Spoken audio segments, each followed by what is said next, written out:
friends, let's learn mushroom masala in Sudhas Veg Recipes today. So for that I am adding 1 tablespoon of oil.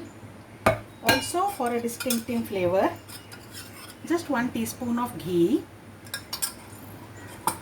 Into this first I will fry some cashews, about 8 to 10. Saute them so that they get fried a little. The cashews have turned slightly brown, so now I am adding cubed onions, about 2 onions, garlic finely chopped, ginger grated, 2 green chillies, and let's saute them a little. Next I am adding in zucchini, about 1/4 cup, cut into quarters, capsicum, 1 small capsicum green, and very few yellow just for adding color. If you don't have, don't bother, don't add it. 3 medium sized chopped tomatoes. Add the seasonings now. Salt to taste. 1 tablespoon red chilli powder, Kashmiri red chilli.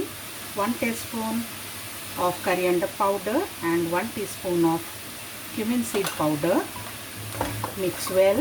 And I am adding 200 grams of mushrooms cut into quarters.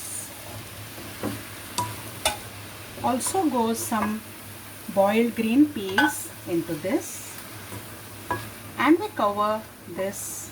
Let them get cooked. It's 5 minutes now, so let's check on our vegetables. It's done. So just some final seasonings. I'm adding in about 1 teaspoon of Garam Masala, some Malai, you can also use fresh cream, and some tomato ketchup, about 1 teaspoon. Give this a thorough stir and it's ready.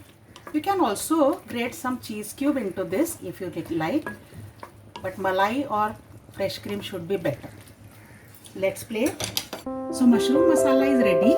I'll be back with more such quick and tasty recipes. So for now, bye bye.